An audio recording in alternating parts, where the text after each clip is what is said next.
નમસ્કાર દર્શક મિત્રો. વારણાવત લાક્ષાગૃહમાં લાગેલ આગ, વિદુર નીતિ અને વિદુરના સંકેતો પ્રમાણે આગળની કામગીરી. લાક્ષાગૃહની નીચે છેક જંગલમાં નીકળે એવું બોગદું અથવા સુરંગ તૈયાર થવી. આ બધાના અંતે લાક્ષાગૃહ ભળભળ સળગી ગયું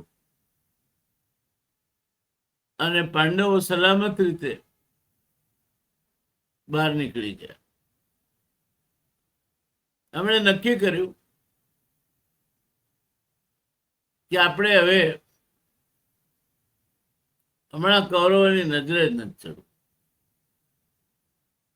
ઠાલા કામ વગરના મહારાજા તો ધૃતરાષ્ટ્ર જ રહેવાના છે. પછી યુવરાજ યુધિષ્ઠિર હોય તો શું ફરક પડવાનો છે? દાવ તો શકુનીના જ ચાલવાના છે. એટલે પાંડવો એ નક્કી કર્યું કે દેશાટન કરીએ. અને દોસ્તો, તમે જો કાકા સાહેબ કાલેલકરની પુસ્તકો, પત્રાદી દિવાલો, લોકમાતાને ખોળે, હિમાલયની ગિરિકંદરાઓમાં સ્મરણ યાત્રા આ વાંચો તો એક વસ્તુ તો એમાંથી ફલિત થાય છે કે દેશાટન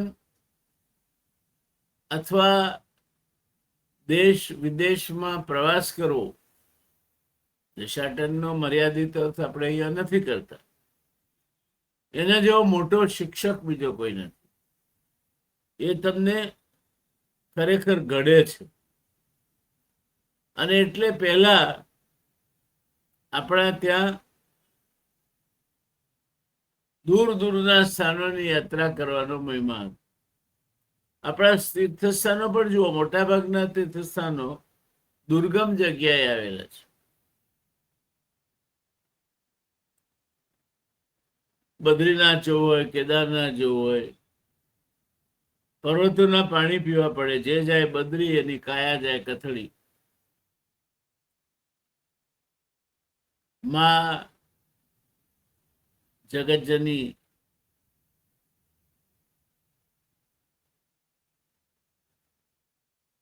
દેવીમાં ના દર્શને જવું હોય, વૈષ્ણોદેવી,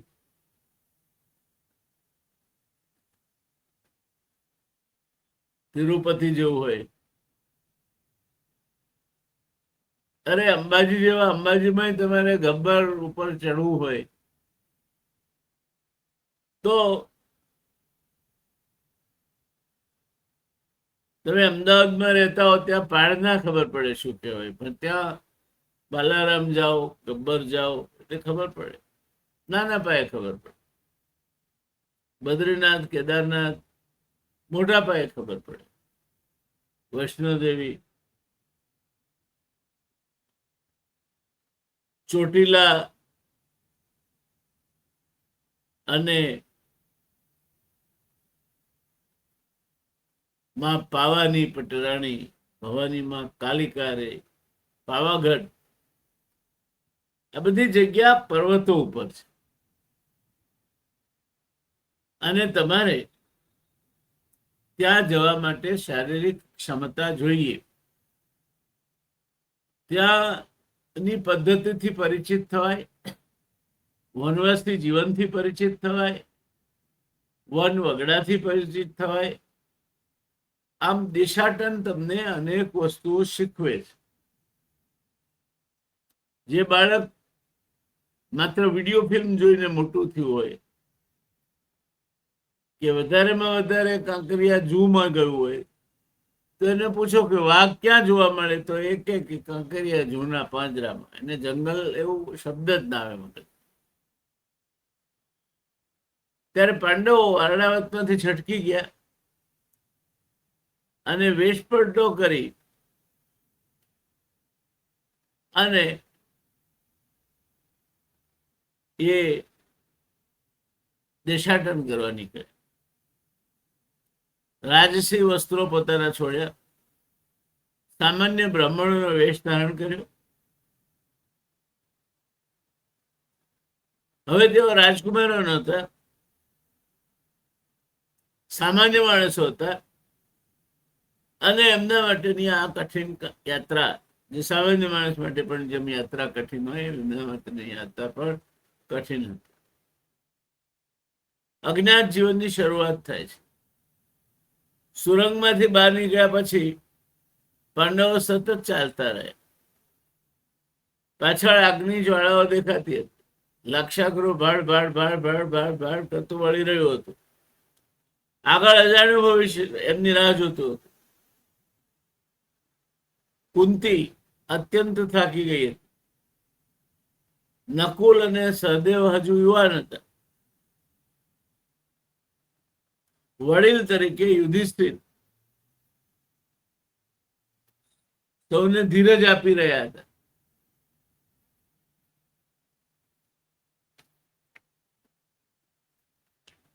પણ સૌથી વધુ મોટી જવાબદારી ભીમ પર હતી. આખું સંરક્ષણ ખાતું એની પાસે હતું. વધતા પરિવારના બધા સભ્યોને પણ સહારો આપે, આગળ વધતો જાય. ક્યારેક કુંતીને ખભા પર બેસાડી દે, ક્યારેક બંને નાના ભાઈઓ સાથે લઈને ચાલવા લાગે. આ દ્રશ્ય ભીમના એક નવા સ્વરૂપનો પરિચય કરાવતું હતું. ભીમ માત્ર બળવાન યોદ્ધો જ નહીં, પરંતુ એક જવાબદાર, પોતાના પરિવારનો સૌથી વિશ્વાસુ રક્ષક ભીમ હતો. અને ભીમ હતો એટલે કોઈને ચિંતા ન. ઘનઘોર જંગલમાંથી પસાર થઈ રહ્યા હતા. ઘણા દિવસોની યાત્રા પછી ત્યાં જંગલવાળો પ્રદેશ હતો. એક જંગલ પૂરું થયું, બીજું ગાઢ જંગલ શરૂ થયું. એમાં પ્રવેશ્યા. વિશાળ વૃક્ષો, સૂરજનો તડકો જમીન સુધી ના પહોંચે એટલે ધોળે દાડે અંધારું લાગે. પક્ષીઓના વિચિત્ર અવાજો, જંગલી પ્રાણીઓની ગર્જના. કુંતી અને બીજા બધા ખૂબ થાકી ગયા હતા. યુધિષ્ઠિરે કહ્યું, આજની રાત્રે અહીં જ વિશ્રામ કરીએ. જાણે બધાની રાહ જોતા થાકીને લોથપોથ થઈ ગયા હતા. થોડી જ વારમાં બધા ઊંઘી ગયા. એકલો ભીમ જાગતો હતો. તેને ખબર હતી કે આ જંગલ છે અને જંગલમાં જોખમ કોઈ પણ ક્ષણે આવી શકે છે.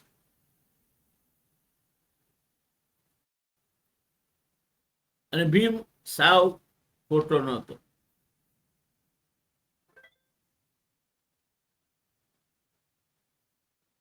આ જંગલમાં એક મહાભયાનક રાક્ષસ હતું. એનું નામ હિડિંબ. મનુષ્યોનો શિકાર કરે. એની સૂંઘવાની શક્તિ અસાધારણ હતી. જુઓ તો શિકારી પ્રાણી છે ને, એની ગંધ પારખવાની શક્તિ, પછી હાથી હોય, વાઘ હોય, સિંહ હોય, કૂતરો હોય, એની ગંધ પારખવાની શક્તિ ગજબની હોય છે. એટલે આ હિડિંબ નામના રાક્ષસ અતિ શક્તિશાળી. એની ગ્રહણ શક્તિ, સૂંઘવાની શક્તિ ખૂબ જ અસાધારણ. એને અચાનક માનવ શરીરની ગંધ આવી. લાગ્યું કે માણસ છે આટલામાં. તે હસ્યો, આજે તો ઘણા દિવસો પછી ભરપૂર ભોજન મળશે, મજા આવી જશે. તે જાય હોજાય ફીસ. પણ તેણે પોતે જવાની જગ્યાએ પોતાની બહેનને બોલાવી.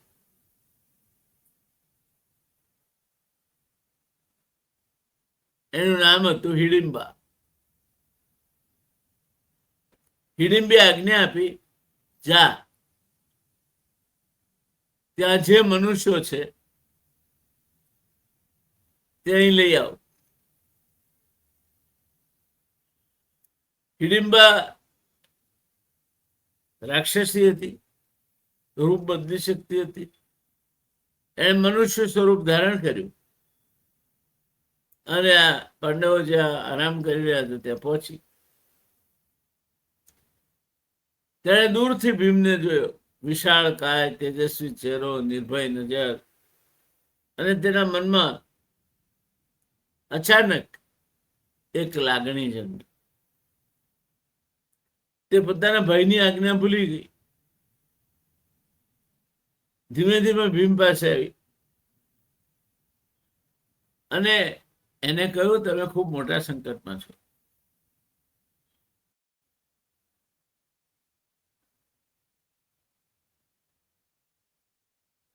તમે ખૂબ મોટા સંકટમાં છો. હવે ભીમને કઈ રીતે ખબર પડે કયા સંકટમાં છે? એટલે જોઈ રહ્યો એ હિડિંબા સામે ચોંકી ગયો.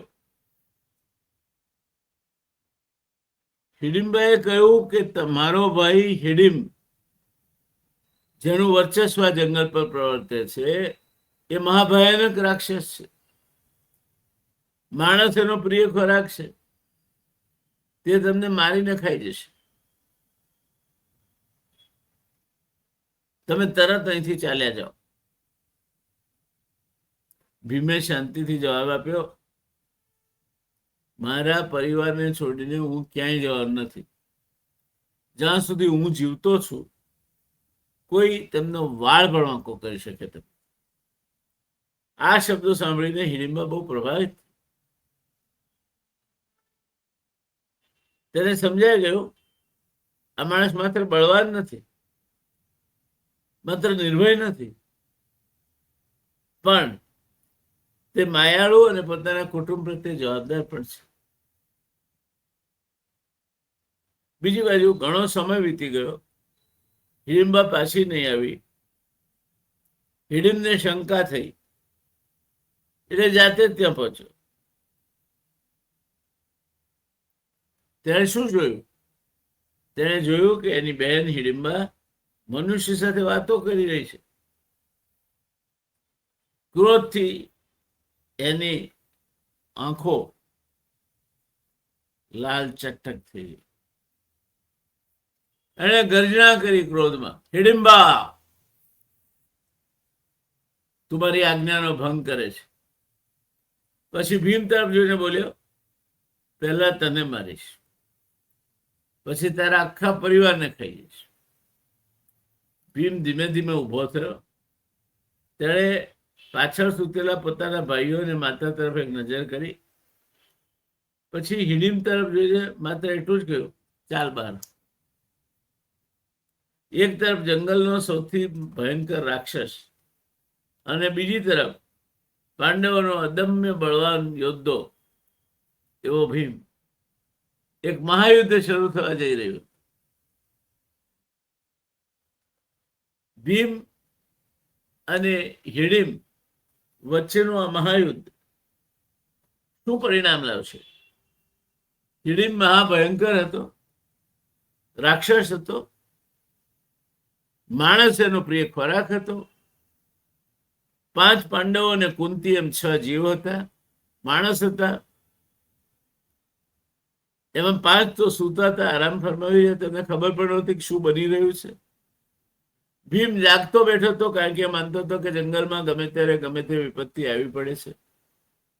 એટલે ભીમ માત્ર જાડીઓ પાડ્યો જ નહોતો, અક્કલ વગરનો નહોતો. એની અક્કલ પણ ચાલતી હતી. એ જવાબદાર પણ હતો, બળવાન પણ હતો, અને આવનાર પરિસ્થિતિનું મૂલ્યાંકન કરી શકે એવી તીક્ષ્ણ બુદ્ધિ પણ એનામાં હતી. શું થશે હવે? આપણે કહીએ ને ચાલ બહાર આવ, દેખાડી દઉં તને, એમ ભીમે હિડીમને કહ્યું ચાલ બહાર ચાલે, ચાલ ચાલ બતાવો તને, અહીં નહીં. કારણ કે બધા જાગી જાય ને ભાઈ ને બધા માર બધા સુતા થાય, એમને ડિસ્ટર્બ થાય, એ કે ચાલ બહાર ચાલ આપણે લડીએ, જોઈ લઈએ એકબીજાને. આમ કહીને ભીમ હિડીમને બહાર લઈ જાય છે. મહાબલી ભીમ, હિડીમ્બ રાક્ષસ, હિડીમ્બા એની બેન, હિડીમ્બ અને ભીમ વચ્ચે ટક્કર થવાની છે, જેમ દારાસિંહ ને કિંગકોંગ બે લડતા હોય તેમ. શું થશે? કોણ જીતશે?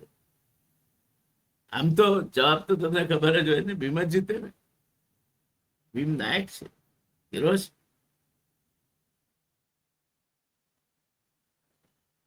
અને એટલે જ ભીમનું પાત્ર તમે જુઓ, મહાભારત એક સિરિયલ છે એમાં દારાસિંહ ભજવે છે.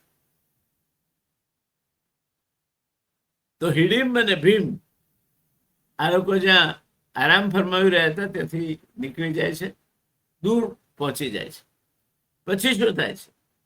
અત્યંત રસપ્રદ છે, તો રાહ જોવી પડશે.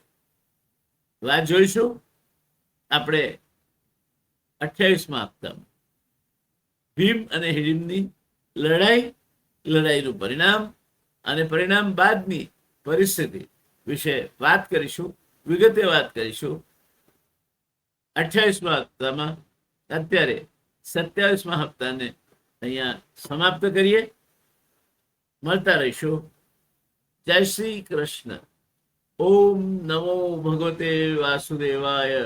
ઓમ નમો ભગવતે વાસુદેવાય.